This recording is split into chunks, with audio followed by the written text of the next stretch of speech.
All right, good morning. If you have your Bibles, we're doing biblical law today, and I know for many people that may be boring, that may be confusing. For me, I had a PhD seminar in biblical law, and my dissertation and then ultimately a book was on biblical law, and so I like biblical law. It is boring, but there is some beauty that's in there. And so we're going to do that today, but before we get there, I do want to just point out a couple things real quickly. I got to stay focused on the task at hand. I want to look at chapters 14 and 15, and then we're going to look at 19. Then we're going to do the 10 Commandments, okay? And then we're going to have a PowerPoint, probably the second session, and that's where we will look at biblical law, both Exodus 21 through 23, but also how do we as Christians interpret it? I think that's really helpful. And so there will be a discussion on how do we even read this stuff and how do we understand it. All right, so we briefly looked at chapter 14 where Moses is going to lead them across the Red Sea. He's going to raise his hand and the waters are going to part. And like when you read the actual Hebrew text, it talks about the walls of the water becoming almost like gelatin. So there's this beautiful, it's very archaic, but the way it's described is that they form these walls of water and they walk across on dry ground, right? And so then the Egyptians chase after them, and in chasing after them, that's when God closes it. But it begins in 14 by saying God sends a wind to separate the waters. That's not two different accounts. It's the same account. So years ago, some of this will resonate with a few of you. I grew up duck hunting a lot, and that's that story about my dad getting saved at 50. Apparently, my father was an outlaw, and I did not know that until he got saved. And then we realized we don't do the things he did prior to salvation. But one time we were hunting at Catahoula Lake. I don't know if you've ever been to Catahoula Lake, and so we were hunting. And we decided not to hunt the duck blind. We decided to wade out in our waders and get behind some bushes. And before too long, my dad says, "We have to go now or we're going to drown." We were in water that was thigh high. And within few minutes without paying attention, water was at our waist. And as we tried to get out of the water, we really never got out of waist-high water. The water had made its way up almost to where our truck was parked on the bank. And so, having experienced that, I can understand Exodus 15, where the wind is blowing and you don't see the water rising, but you realize at some point we're in trouble. We have to get going. We're hundreds of yards off the shore, and the water is now belly button height, and we have to get out of here. But as God is using, notice He's like we looked at the plagues, He's using natural phenomenon. He's controlling the weather, which is, again, Job 38. But then at one point it separates and it forms these walls. Now, when you read 14 and 15, it describes the waters crashing over the Egyptians and drowning them. But it also describes them being drowned near the seashore. So if you've ever been to the beach, which I know many of you have, and someone yells that famous word you should never yell at the beach unless they're in the water, shark, and people start running out of the water, the description is there's even people drowning near the actual coast of the ocean. God is 100% destroying them. Chapter 15 then is Moses' song, and it is important. It begins in verse 1, "I will sing to the Lord, for he has triumphed gloriously. The horse and his rider he has thrown into the sea. The Lord is my strength and my song, and he has become my salvation. This is my God, and I will praise him. My father's God, I will exalt him."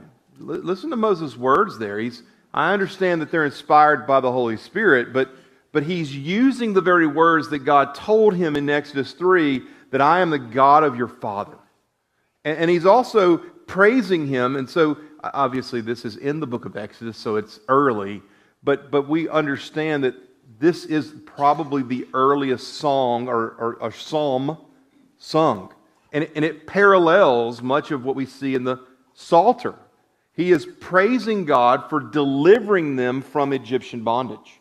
And so this becomes sort of the climax of the actual plague cycle. So we study the Old Testament and we understand that when nations go to war, so example, when God sends Israel across the Jordan in Joshua 6, do the Israelites win that battle or does God? It's God, right? They lose the very next chapter because they go out to war presumptuously and they lose. And so in their worldview, and all ancient worldviews, if a people group go to war, their God is at war against the other people's God.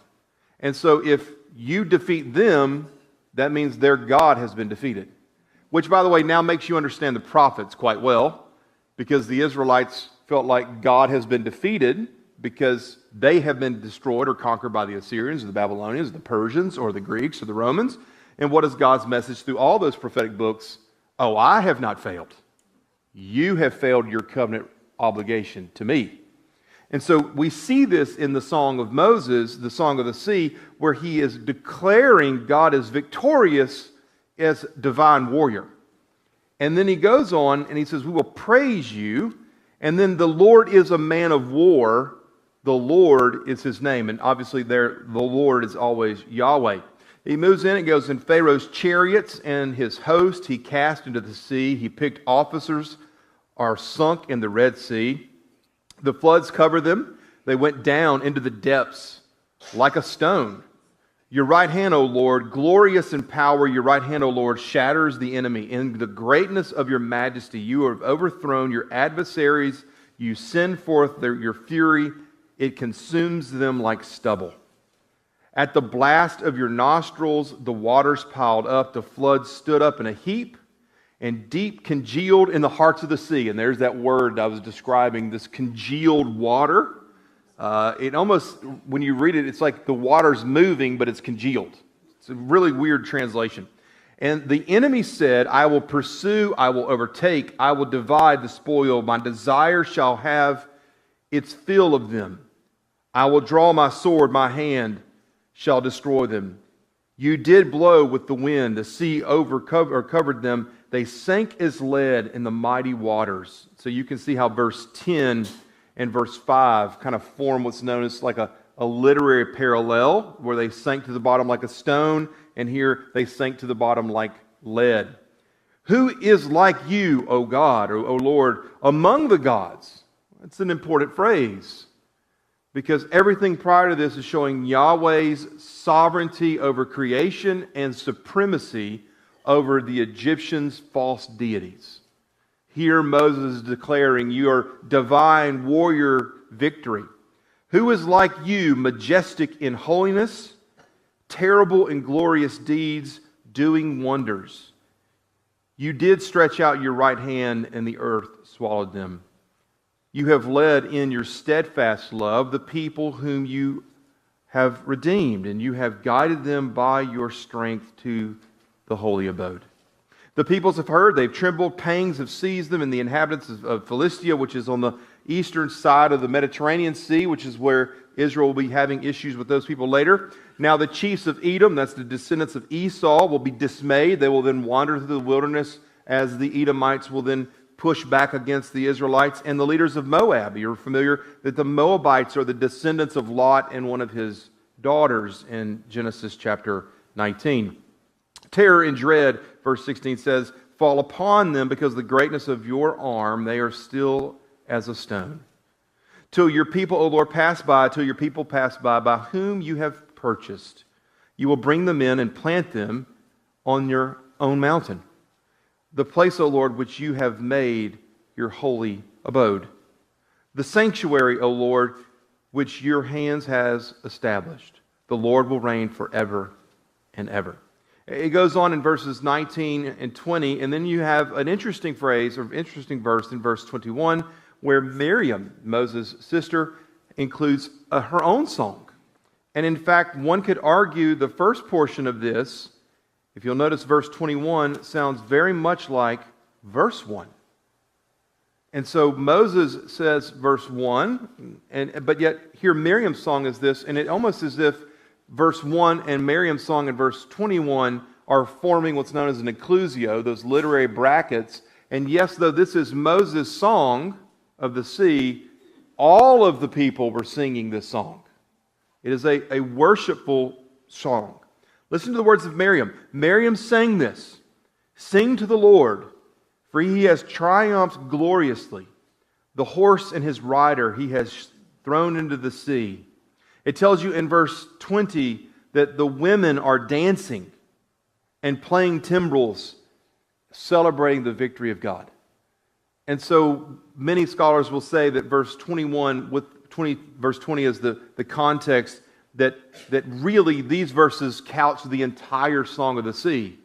That the women are celebrating the victory as Moses is declaring the song, and potentially they're all singing it, which is quite fascinating and beautiful in and of itself. All right, we have to move forward. I feel that's important because it does sort of show you the progression. The next major song is going to be Judges 5, and that's Deborah's song.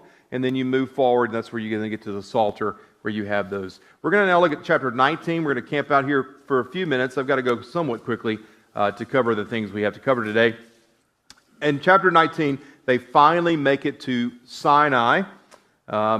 It says, and on the third new moon, after the people of Israel came forth out of the land of Egypt, on that day they came into the wilderness of Sinai, and when they set out from the Rephidim, and they came into the wilderness of Sinai. There's the wilderness comment of this area. They encamped in the wilderness, and there Israel encamped before the mountain. And Moses went up to God. And so beginning right here, we're going to see over and over again, Moses up, down, the mountain. So he goes up to God, and Yahweh, the Lord, called to him out of the mountain, saying, thus you shall say to the house of Jacob, and tell the people of Israel, you have seen what I did to the Egyptians, and how I bore you on eagle's wings and brought you to myself. Now therefore, conditional clause, if you will obey my voice and keep my covenant, you shall be my own possession among all peoples. For all the earth is mine, and you shall be to me a kingdom of priests and a holy nation. These are the words which you shall speak to the children of Israel. Verse 7. So Moses came and called to the elders of the people and set before them all of these words which the Lord had commanded to him. Okay, so this is going to take us some moments to think through this. God calls Moses to the top. God will then give him those words, which we've not been told yet, but those are the next chapters, correct? He then comes down the mountain. He tells the people the words that are in chapters 20 through 23. But we have to unpack some of this information. So we're going to begin. I've already told you, I think, and I've got to do some research. I was looking for some sources last night, that I am convinced that there is, and Terry and I talked about this at lunch yesterday, that Israel, though very artistic, right? So the tabernacle has different images with the seraphim or the cherubim or the menorah that may be an almond tree or symbolic of the tree of life. Or you have these different animals that are found, but God never has an image. And if He has just delivered them out of Egyptian bondage, and the main worldview is Ma'at, and in that worldview of cosmic order is identified as a female deity with wings, it is a subtle verbal image to say there is only one true God, and it's not the deity Ma'at. I bore you on the wings like eagles. I can't prove that, but I think it's something there. Verse 15, though, is key, because this is conditional. Therefore, if you will obey my voice and keep my covenant. And that's what's going to come next. Now, another aspect I would love for you to just write in your notes, and you can go study later. This word obey. So God's covenant is unconditional. We are conditional. Does everybody understand that? That God's covenant is unconditional, but if we disobey, what does He do? He just removes us and just moves the covenant relationship to the next person. Abraham, Isaac, Jacob, right? When we will see in chapter 32, there's language in chapter 32 to Moses that echoes the language of Genesis 12, saying, I will start over. Same with Noah, I will start over. Noah, you are my new spokesperson. My relationship is with you. So this conditionality, and the reason I say obey is important. If you were to go to 1 Samuel, I will only chase this rabbit briefly.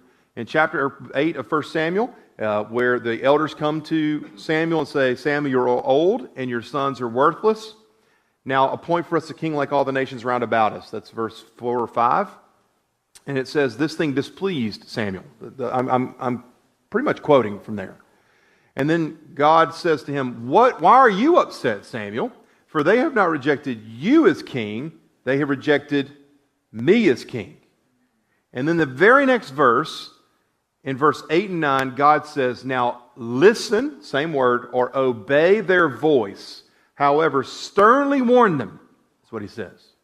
And in verse 10, Samuel's speech to the people is, you must obey the voice of the Lord. And then that same phrase, obey the voice of the Lord, controls 1 Samuel 8 all the way through chapter 15 when Samuel is rejected. And you know, when Samuel shows up to Saul, when Saul's rejected, when he shows up to Saul, he says to Saul, why have you not obeyed the Lord?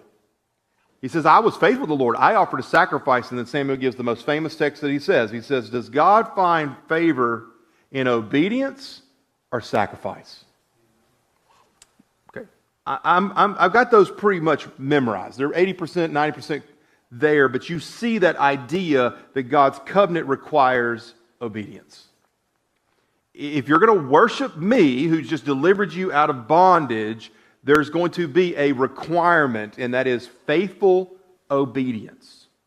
And if you will not be faithfully obedient, then I will remove you from my presence the way I removed you out of the Egyptians, the way I will destroy other peoples before you, and that's how you interpret the prophets later. When they refuse to obey, God treats Israel just like he treated the Egyptians and the Moabites and all those other people groups. But in the beauty of that, that's where you get the messianic prophecies. All right, so then let's look a little deeper. It says, you will be my own possession of all, among all the peoples. From all the earth is mine. Now, we're going to hold this place. We're going to flip over to Deuteronomy chapter 7. And Deuteronomy chapter 7 is called the chapter on election. And here, this is Moses' very last sermon. So Terry and I do not preach long. Moses preached for 34 chapters. So we aren't preaching very long. All right? It's 3 sermons, Beginning in chapter 7, it says, when the Lord your God brings you into the land which you are entering to take possession of it, and clears away many nations before you, Hittites, Girgashites, Amorites, Canaanites, Perizzites, Hivites, Jebusites, 7 nations greater and mightier than yourselves, and when the Lord your God gives them over to you and you defeat them, you must utterly destroy them. You shall make no covenant with them and show them no mercy. You shall not make marriages with them, giving your daughters to them to your sons, or taking their daughters for your sons, for they will turn away your sons from following me to serve other gods. Then the anger of the Lord will be kindled against you, and he would destroy you quickly. But this is how you shall deal with them. You shall tear down their altars, break down their pieces of pillars, and tear down their Asherim and burn their graven images. Verse 6 is why we got here. For you are a people holy to the Lord your God. The Lord your God chose you to be a people for his own possession out of all the peoples that are on the face of this earth. It was not because you were more in number than any other people that the Lord set his love upon you and chose you, for you were the fewest of all the peoples, but it is because the Lord loves you.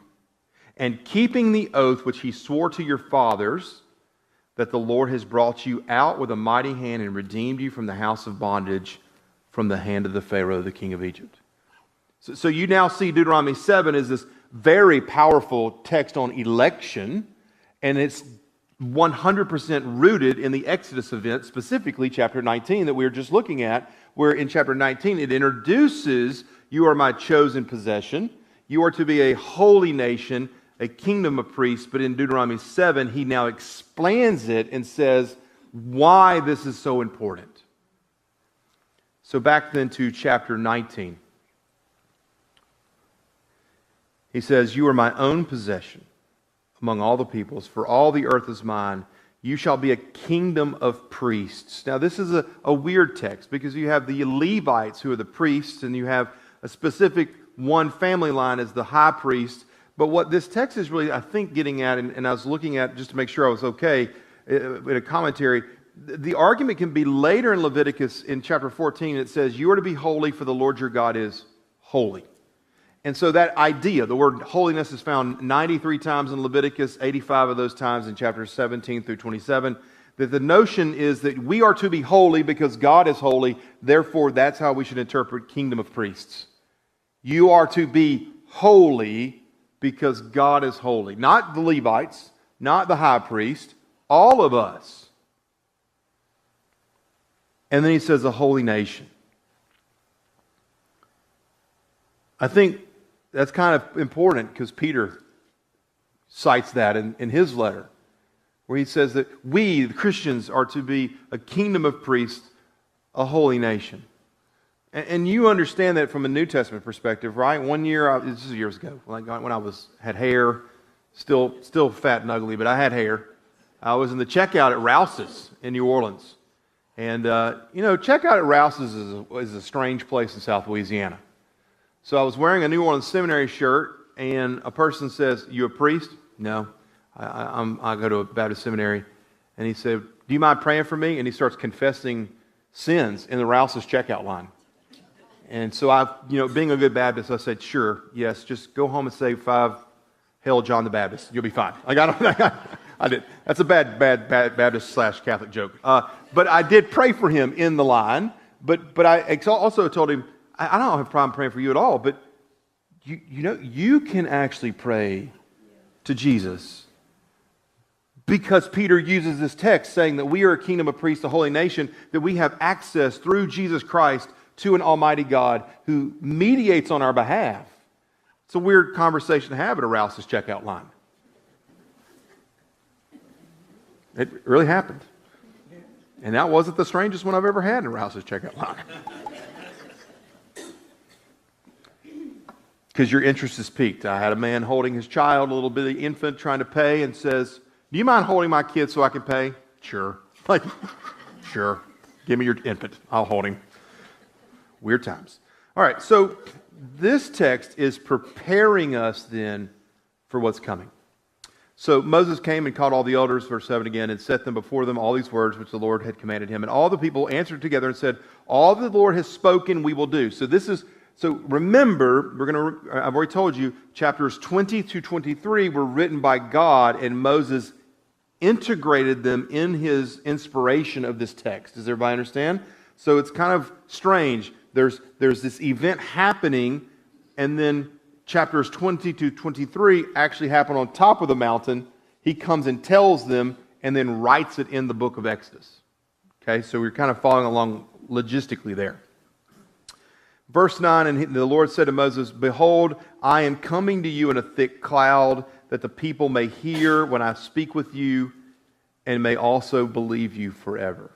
Then Moses told the words of the people to the people of the Lord, and the Lord said to Moses, go to the people, consecrate them today and tomorrow, let them wash their garments, and be ready for the third day.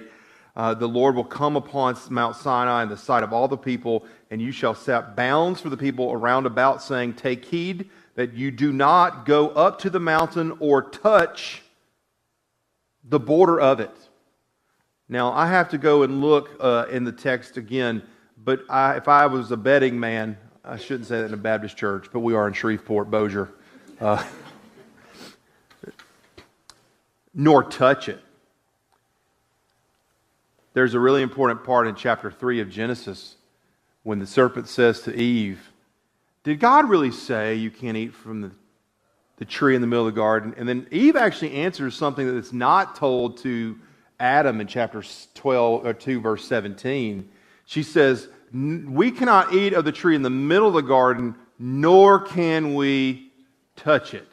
Nagah, the Hebrew term.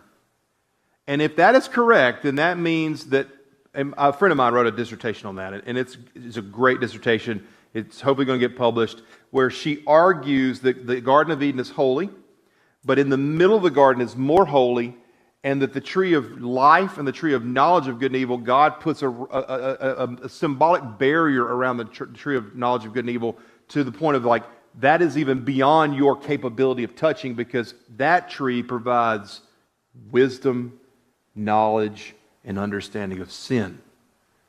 And if that is the same word there that's here, then now you see a parallel between Sinai and the garden.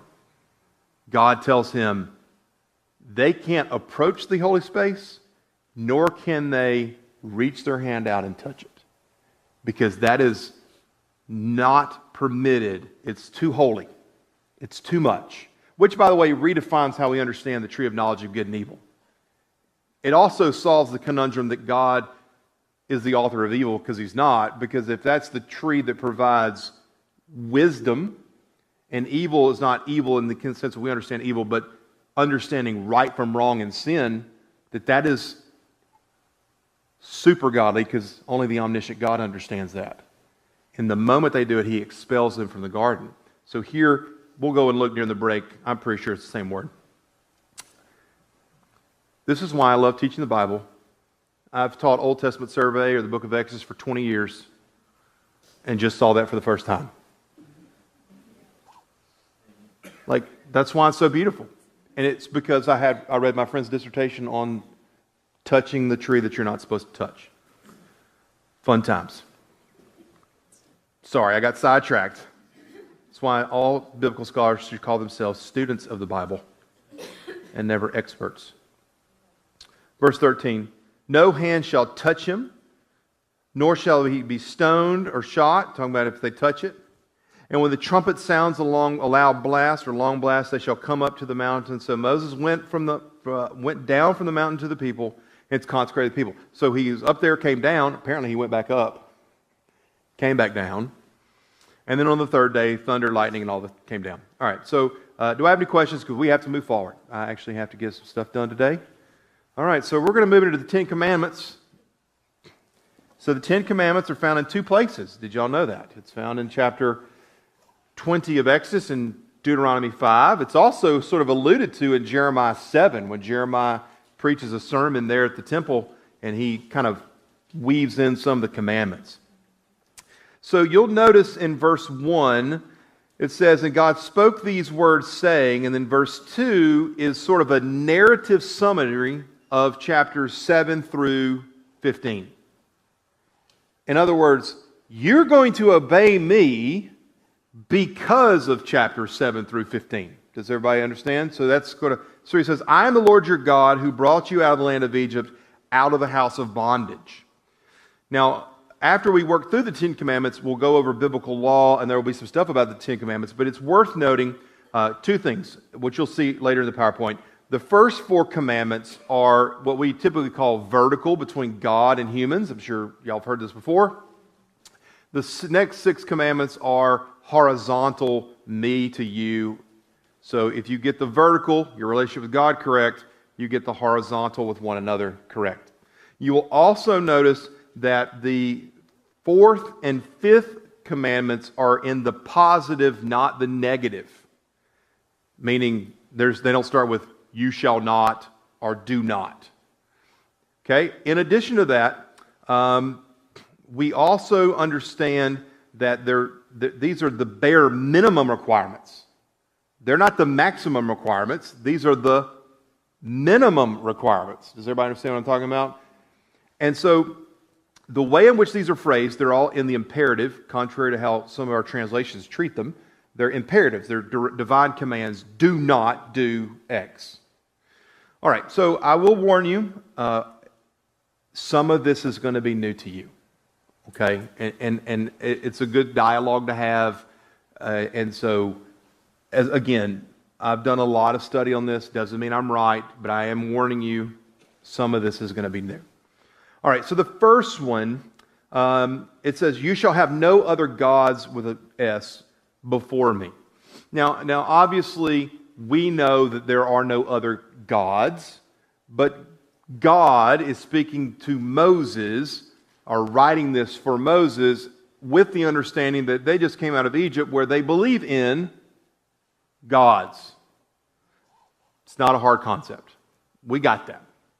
Now, what is interesting is first commandment also the second commandment? Did y'all know that there's actually the theory that multiple denominations have different numbers of the Ten Commandments? Did y'all know that? Yeah, so like Lutherans hold to 9 commandments. Catholics hold to 9 commandments. Like they're all over the board. I'm not here to tell you there aren't 10 commandments because I have 10 fingers, though my grandfather did have 9. How many Beatitudes did Jesus say? 9. And when he sits down to teach like Moses did to the people, many scholars, if you go read commentaries on Matthew 5, say he is mirroring Moses. Okay, I'm not here to tell you there's not 10 commandments. But I do think that there's some questions that we could have about it. Verse 4. "You shall not make for yourself a graven image, or any likeness of anything that is in heaven above, or that is in the earth beneath, or that is under the water of the earth." We'll stop there. Okay. We'll do the rest. We're going to stop there. So why can they not have images? So Israel is one of the few, if any, cultures that are anti-iconisms, meaning there is no icon, no image of God. In fact, one of my former students, I was telling Terry this the other day, one of my former students went on to do his PhD at a very famous institution in America in Hebrew Bible. One of his area of expertise is studying the biblical Hebrew text in light of ancient Near Eastern iconography, art, carvings of the like. So his dissertation that I read, this is being published, works through the Psalms and the way it's describing God as king verbally in light of how kings are depicted in Babylonian, Assyrian, Egyptian, and Mesopotamian art. And there's just no art in Judah. There's no art in Israel of these images of king or God functioning in this role. So this anti-iconism is very important and unique. Now, what is the rationale behind it? Now, I know that you're going to say it's verse 5, maybe. I think really what's getting at here is that God, Creator God, is beyond our comprehension. Does everybody understand that? Years ago, I won't say this town, that I was teaching at another institution, and there was this church there in town that we did some ministry at with my college students, and it was a strange church. You walked in, and there were windows, and then between each window was a painting of Jesus. It was a multi-ethnic church, and so there was white Jesus, there was black Jesus, there was Hispanic Jesus, there was all these different ethnicities of Jesus, and it was super weird to stand there looking at them. The ceiling, which was pretty cool, I thought, it went up wood, and it went to a circle in the middle of the room, and it was glass, and so that if the rapture happened during the service, the people would be funneled through the opening. Again, it's a weird church. It's a weird church. Now, and I'm not picking on that church, but here's the image. They had all these different ethnicities of Jesus, and the reality is the image of Jesus was reflecting the author, painter himself. I've been to enough art museums in the world. I was an art major when I was in college, and so I've been to like 27 art museums across the globe, and I've seen all these famous artists work with my own two eyes, and invariably every time Jesus looks like one of those painters. I'm not saying they look like him, but if Caravaggio paints Jesus, he looks like a European, not a person of Israel. I think that's part of what's going on here, is that we create an image of what we perceive God to be, and God is beyond that. And notice what it says, "Do not create anything on this earth, in heaven, or under the water, because God is beyond our comprehension of grandeur and scale and holiness." Now, as an art lover, The most beautiful piece of art I've ever seen is in the Vatican, the Catholic Church. You walk in the front door, which is huge. To the right is the Pieta that was carved by Michelangelo. It's where Mary is holding dead Jesus, life-size. It is the most exquisite piece of art ever, in my humble opinion, created. And it pales in comparison to grasp Jesus' holiness. Jesus is our Savior, because we as finite humans cannot understand the infinite and the holy and cast an image in such a manner that it represents His triuneness and holiness, period. I think that's the chief reason behind it. The second reason behind it is verse 5. Because if I can be a little edgy, because I teach college, not seminary students all the time, because humans are stupid. Is that too harsh? My mother-in-law was like, this is the Jeff I know all my time. This is who he is. We're stupid. It says they will bow down to them and serve them. Why does God say that? Because that's exactly what they were doing in Egypt. I've already showed you pictures of it. They created images of their deities and they would worship them through and through. So then you have to ask yourself, like, can we have these images? Like, are you a second commandment violation person? Like, do you believe you shouldn't have these images? I would just tell you, don't come to my office.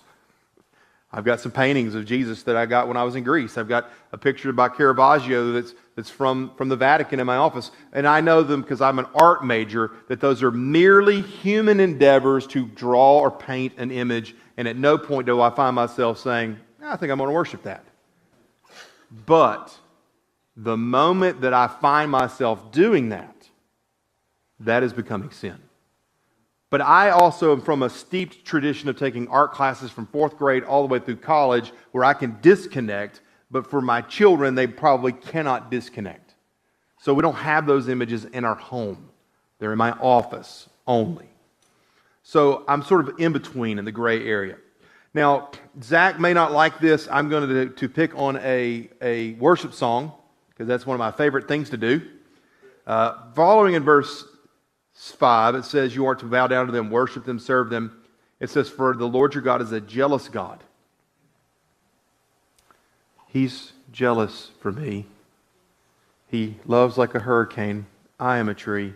Now, that's probably, we live in an area where we get hurricanes. His love like a hurricane, I am a tree. That means trees falling over in my book. But what does he then say? Visiting the iniquity of the fathers upon the children to the 3rd and 4th generation. Now, this bothered me for a very long time until I read something that just blew my mind. Okay? I know it's being recorded. I know I'm in church. And I know this is probably the first time you've ever heard someone behind a pulpit at a church confess this. But I have been known in the past to say things I should not say. It happens. I have children. Now, I always use biblical words. Not speaking present tense, but I can tell you there was a moment years ago where I said something. Wasn't bad. And my sweet little 14-year-old son, who at the time was 7, repeated it. And I looked at him, I said, son, you can't say that. He said, why? I've heard you say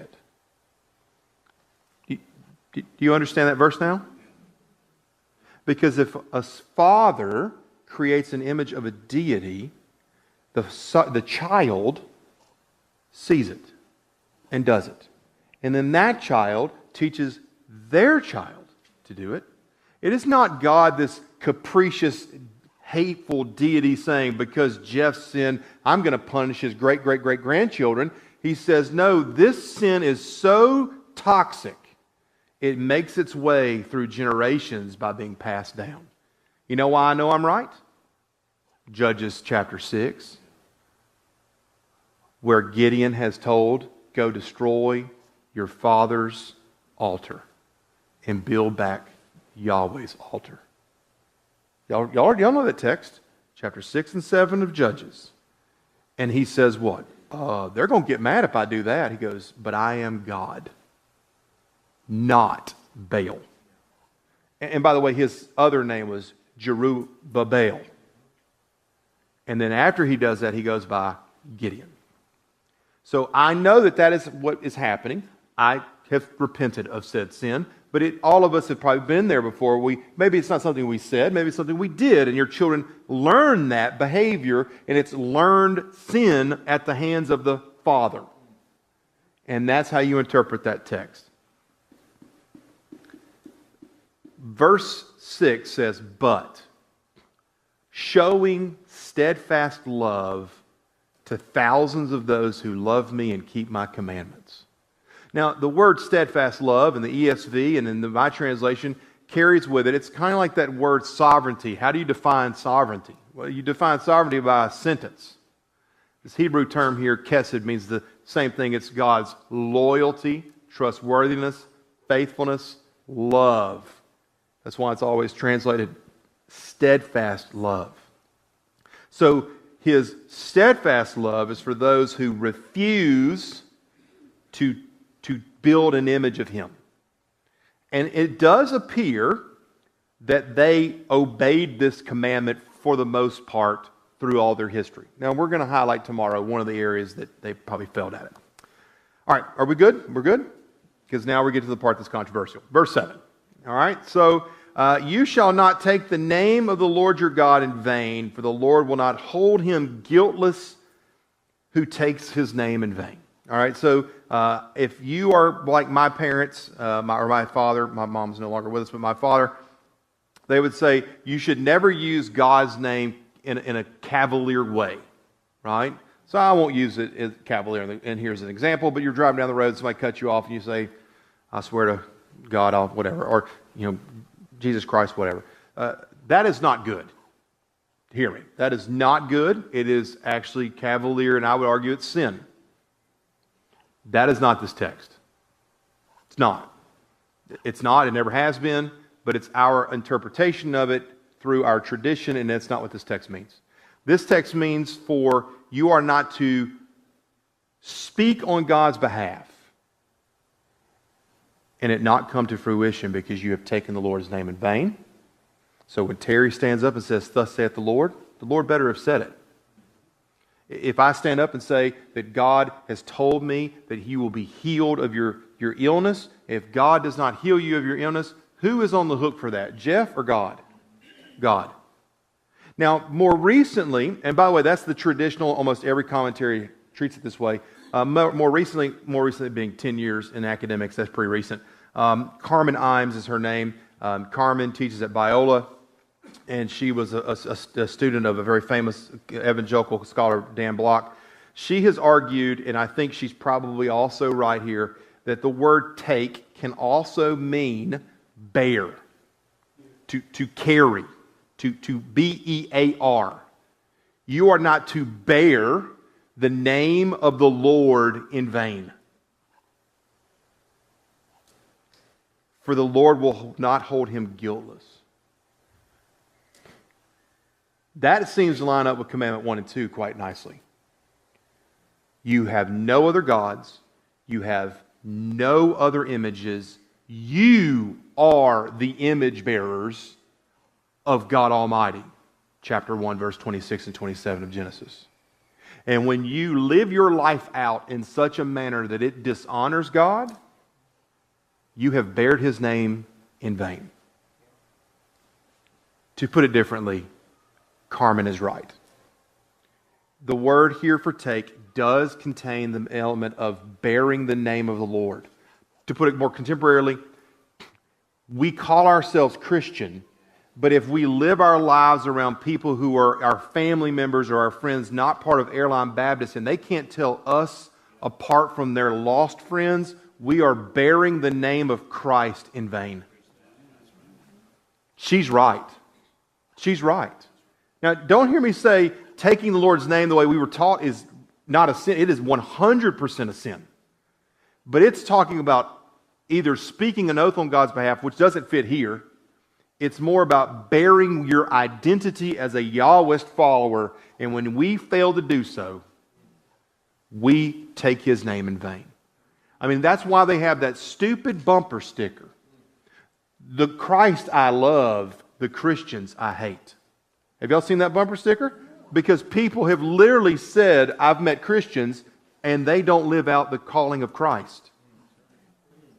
I see it in New Orleans occasionally, and I had a coworker years ago that had it. She's like, I hate Christians. I love your Christ, Jeff, but I hate Christians. And I was like, why? She's like, because the way y'all act. And I was like, ouch. Like, that hurts. It's an indictment on all of us that we should bear the lovingness and kindness, but also the forcefulness of Christ. Let's not diminish his forcefulness on things. But here I think that Carmen's right. If you disagree with me, that's fine. It's vague, but I think Carmen's right. She wrote 300 pages on it. And if you don't like it, email her. I think it's cimes@biola.edu. Don't do that. She's like, why are you having these people email me? I was like, oh, sorry. All right, verse 8. You'll notice verse 8 and the fourth commandment here, from a word count, is more than the first three commandments. Okay, so it says, remember the Sabbath to keep it holy. Now, notice it's not in the negative, it's in the positive, and it's to remember the Sabbath. Now, that's obviously day 7 of creation, Genesis 2, verses 1 through 4. But then it's going to pick up its value and depth here. Not that it doesn't have value there, but Moses, through God, is going to expand it and keep it holy. 6 days you shall labor and do all of your work, but the seventh day is the Sabbath to the Lord your God. In it you shall not do any work, you or your son or your daughters, your manservants or your maidservants, your cattle, your sojourner, who is in your gates. For the 6 days the Lord made heaven and the earth, the sea and all that's in them, and he rested on the seventh day. Therefore the Lord blessed the Sabbath day and made it holy. Therefore you are to rest and have Sabbath in the Lord. Now this one for my students is the most difficult, because I think Terry can speak to this outside of here. And don't get mad at if that's what I'm about to say. Sundays at times is work. There are days, I can't speak for Terry, I can speak for myself, where I get up and I was pastoring and I would preach, and that sermon was not for the congregation. The sermon basically broke me in the middle of doing it. And I can remember multiple times where I would go home and look at Alicia and say, I have to take a nap. Not because I'm some lazy bum, but because I had just been bludgeoned in the middle of that sermon. And it's work. We stack up meetings on Sunday afternoons, and if someone dies, we have a funeral on a Saturday or Sunday, and then you have the family stuff after with the dinners or the graveside, and it is work. And my students are always saying, how do we navigate this as all men and women who are called to local church ministry, where we have to, our work day is the Sabbath? That's a great question. Well, the answer is, I think, Jason DeRucci is a Southern Baptist Old Testament scholar at another seminary, brilliant mind. He has written, as others have, but he has written really poignantly that Christ is the fulfillment of the Sabbath, and as Christians, Christ is our Sabbath rest. It's a very elaborate argument, but what he's basically saying is, stop being so rigid on this. We have true eternal rest through our eternal Savior, who is our Sabbath. And I think for my students, that's the answer they need to hear. They need to hear that, yes, I encourage us all to take time out of our week to carve out, to thoughtfully reflect on what God has done on our behalf. I would go a step further and say it doesn't need to be one day a week. It needs to be throughout the week that we take these moments and do that. If that's something that interests you, shoot Terry an email and I'll send him Jason's article. It's very helpful. It's written in terms that we all can understand. But I think that's the best way to handle that. Hey, Jeff, wouldn't you also add Hebrews 4? Yeah, and he does. He does a biblical theology. It's a big fancy word of, okay, what do we do with the text from Genesis 2, 1 through 4, the 10th commandment here, in light of the New Testament. So he does the whole gambit. He runs all of it through this textual assessment of Sabbath and concludes Christ is our Sabbath. He is our eternal rest, and in that we glorify with him because he saved us. Yeah. But then the principles, when you also argue that he says here, are so important for the Christian. So like making sure you connect with family. Yes. And making sure, husband and wife are joined together. I think Paul communicates that over and over and over. Yeah. And that's what's missing in the church. And Jason is, and I agree with Jason, this is not a ceasing to it.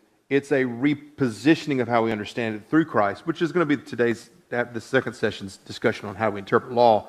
But it's also, these are important days for us. They're important for me to go to church, to have my daughter sit beside me in sanctuary. My 14-year-old's like, yeah, Dad, I'm a teenager. I'm like, whatever. But we carve out Sundays are important for us. We don't have anything planned. We're together as a family. And then it's got to be focused like that. I think you're right. But Sabbath can happen Friday, Saturday. It can happen other times. It can happen other times. There's nothing sacred about Sunday, because Sabbath is technically Friday afternoon until Saturday afternoon. Moving on. Those are the vertical. Now the horizontal. And I'm sure I'm going to have a lot of friends after what I'm about to say to you. I'm being serious. Now, notice it's also in the positive. And it is being recorded, so I got to be real. Honor your father and your mother, that your days may be long in the land which the Lord your God gives you. You're going to be like, what kind of sinner were you, Jeff? I got told this often growing up. You need to honor your mother and father. Haven't you read the Bible? Yes, I have. It's ironic that parents, and I'm guilty of this, but I always use Ephesians chapter 6 about how you respect your mother and father, because it's ironic that this text is all to the adults except for this one verse. No. This text is written to Terry and myself, and maybe some of you whose parents are still alive. This is written to adult children. Adult children, and how they honor their mother and father. Now, they are in a culture, not like an American culture, which is honor and shame. Okay? I will be as generic as I can because it's being recorded. I have a brother. He does not live a great life at times. He has been arrested more times than I can imagine. Over the last 9 years, he's spent more time in jail than he has free. And as you recall from sermons in the past, my father used to be the mayor in my hometown. He was then also the court bailiff in retirement in the same courtroom where my brother was arraigned. Okay. Now, in their culture, I'm not picking on my brother. He has some struggles in life. I get it. But the reality is, the way in which we as adult children lived our lives are to honor our last names. Now, there are seasons where my brother does honor my father's last name, but there are seasons that he does not. That's chief number one, that we are to honor through the way we behave, coming right out of bearing the name of the Lord. The part that I think you will like is that this also is a command for children who are adults to care for their aging parents in the last stages of their life. Okay, now, I will chase this rabbit. I reconnected with Terry 9 years ago because my mother was dying. I will not forget the day. I was teaching in Georgia. I was teaching full-time. It was in the month of November, early part of November, and Alicia came to me and she said, now that I'm a nurse, do you not feel like you're missing out on your mom's illness and dying? I was like, every day. She said, why don't you pray about us moving back to Shreveport? I can work, support our family, and you can be there with your mother. I went to bed. I woke up the next morning. I looked her in the face. I said, we're moving to Shreveport. She said, I told you to pray. I said, I did pray, but there really is no need to pray because it's a divine command. I cannot teach this. I cannot teach this for 12 years And then when it's time to do the very command that I know is what is being communicated, if I cannot obey that, then why am I teaching? Now, I went the next day. I will chase this rabbit. I went the next day. That day, I told my boss, I quit in December. He says, you can't quit. I said, I don't think you understand the words I just said. He went to his supervisor, my dean. I told her, I said, Kathy, I quit. I'm leaving in January. I'm not coming back. She says, come with me. We're going to the provost. I'm like, this is not, what part of you two can't hear? We sit down in the provost's office. If I don't know if you know what that means, but that means there's the president of a college and then the chief academic officer. We're sitting in his office. She starts by saying, Jeff's mom's dying, and Jeff is moving in January to care for his mother, and I told him he can teach online to finish out his contract through May. I remember looking at her thinking, we're both fired. You don't tell the provost what we are going to do. He looked at me, he said, that works for me. My wife got a job in Shreveport, too quickly actually. She had to move to Shreveport without me. I was at a wedding for one of her cousins in this city. We were in Hattiesburg, and the house has not been listed. The realtor calls me and says, where are you? I said, in Hattiesburg. He said, you need to get home tonight, clean your house, because I'm showing your house tomorrow. I said, it's not on the market yet. He goes, have your house cleaned tomorrow. The house sold in 21 days from offer to closing. I had to live in someone's upstairs room for 2 weeks to finish the semester. And Alicia lived here. All because I was being faithful to his obedient command. That's not on me. I'm not bragging about that. It's one of those moments where if you know this is an eternal truth, then you have to do it. And when I decided by a leap of faith to do it, God already had it orchestrated every step of the way. I remember calling one of my buddies from Jonesboro, who's a pastor, and he's like, I heard you're moving back. And I told him this, and he goes, thank you for obeying, honoring your mother and father. I mean, how are we missing this? It is my responsibility. I've got an aging, retired aunt who's never been married. I've already told her a decade ago, when it's that time, AJ, you're moving with us. And she told me at her retirement 3 months ago, she goes, I know I have a nephew. Then when the time comes, will care for me. Now, I'm not patting myself on the back. I know that many of you are mature adults. You see what I did there? Mature adults. It is your children's responsibility to do that. And if your kids don't know that, I want to encourage you to teach them this, because they will be forever grateful to care for you as you continue in that maturation process. And so that text is not, Gideon, don't talk to your father like that. That's Ephesians 6. This text is the way that my brother and I live out our lives, better honor my father and mother's legacy. But not only that, it is my responsibility to care for them, whatever that looks like for each family. But for me, it was moving here and caring for her to her death. And that's this text.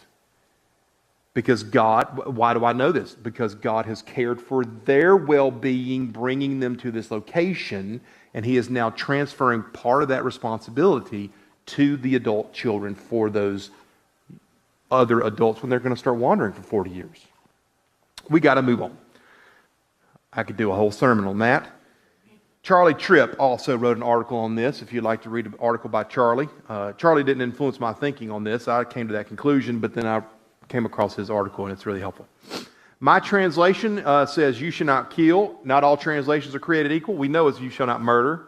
You know why I know it says you shall not murder? Because we read Deuteronomy 7 a little while ago. It says, kill them all. Show them no mercy.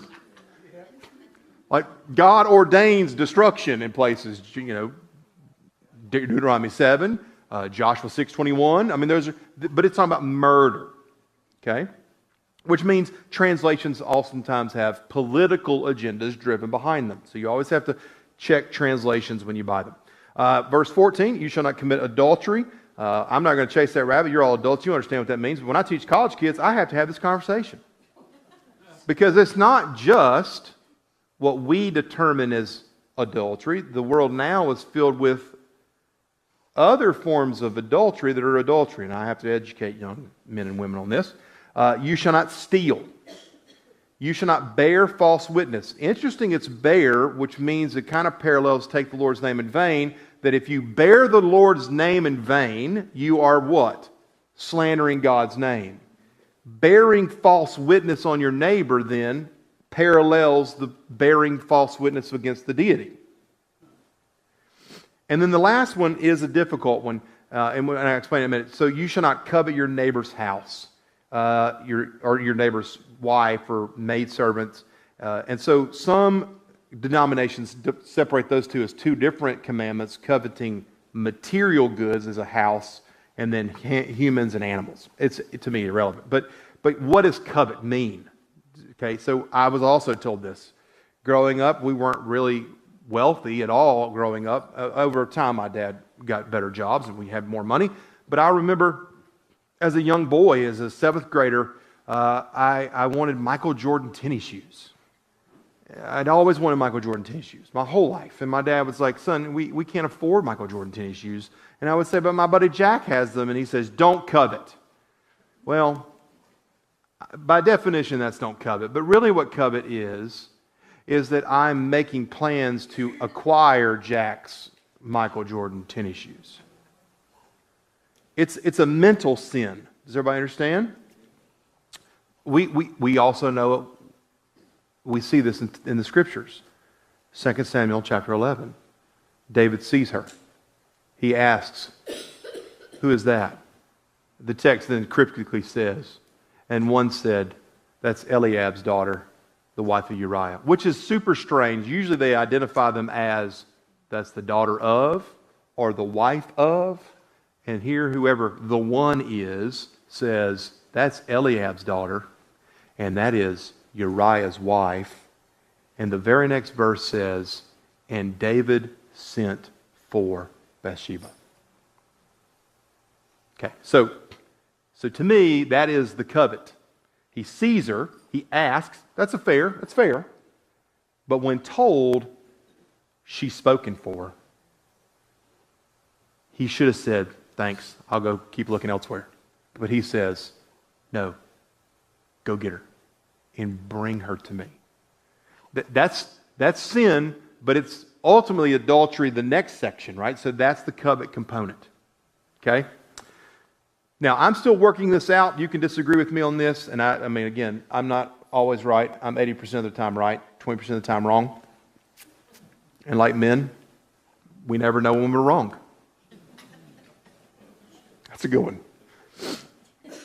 I think verse 15 controls all of them. Steal. When you kill someone, murder someone, you are robbing them of their life. When you commit adultery, you are stealing someone's love from their spouse. When you bear false witness, you are stealing someone's reputation. And then coveting, you are creating a heart that is centered on the idea of taking things that are not your very own.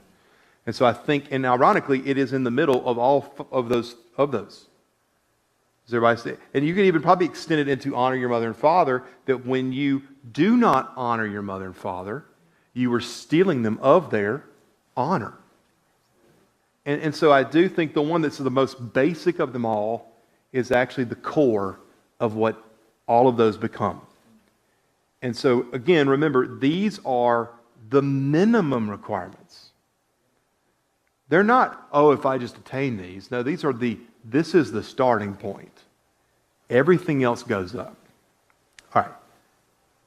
Any questions? I do love the Ten Commandments, by the way. They're great.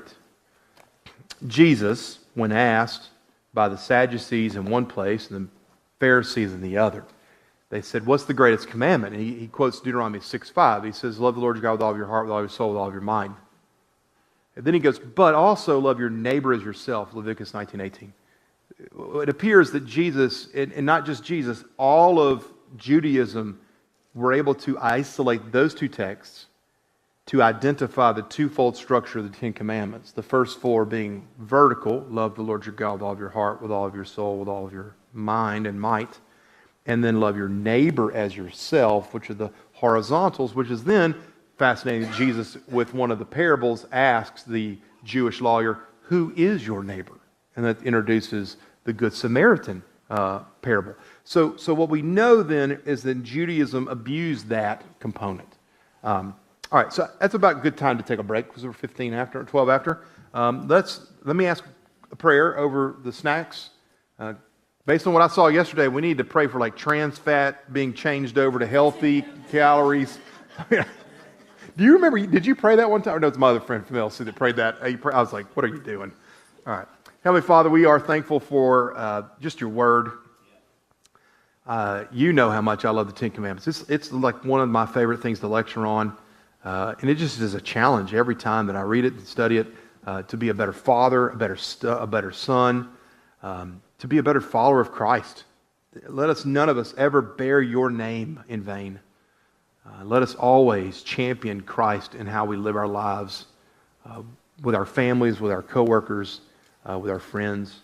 Be with us as we take in some snacks, time of fellowship. In your name we pray. Amen.